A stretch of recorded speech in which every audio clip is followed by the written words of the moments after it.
Episode number 132.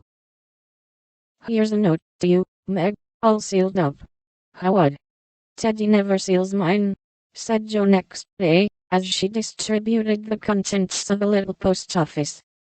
Mrs. March and Jo were deep in their own affairs, when a sound from Meg made them look up, to see her staring at her note with a frightened face. "My child, what is it?" cried her mother, running to her, while Jo tried to take the paper, which had done the mischief.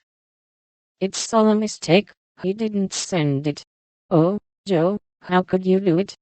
And Meg hid her face in her hands, crying as if her heart were quite broken. "Me? I've done nothing. What's she talking about?" cried Jo, bewildered. Meg's mild eyes kindled with anger as she pulled a crumpled note from her pocket and threw it at Jo, saying reproachfully, "You wrote it, and that bad boy helped you. How could you be so rude, so mean, and cruel to us both?" Jo hardly heard her, for she and her mother were reading the note, which was written in a peculiar hand.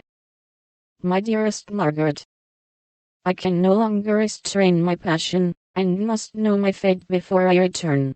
I dare not tell your parents yet, but I think they would consent if they knew that we adored one another.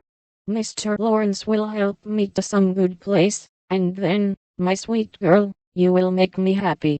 I implore you to say nothing to your family yet, but to send one word of hope through Laurie to your devoted John."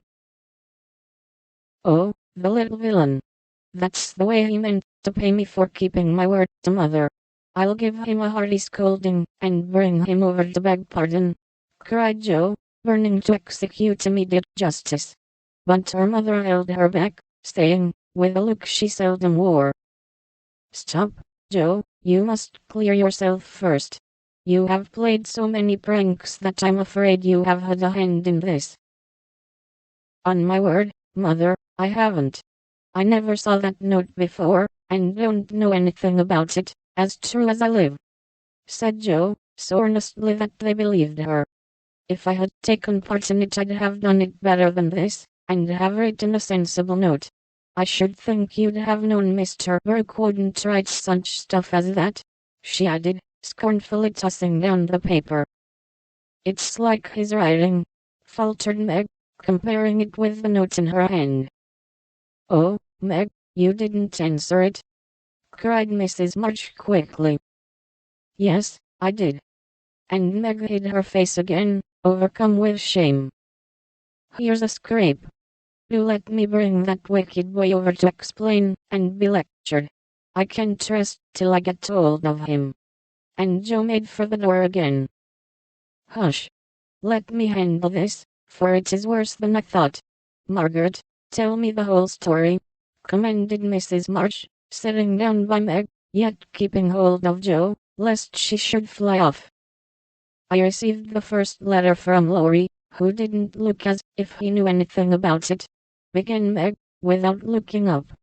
"I was worried at first, and meant to tell you, then I remembered how you liked Mr. Burke, so I thought you wouldn't mind if I kept my little secret for a few days. I'm so silly that I like to think no one knew, and while I was deciding what to say, I felt like the girls in books, who have such things to do. Forgive me, mother, I'm paid for my silliness now. I never can look him in the face again."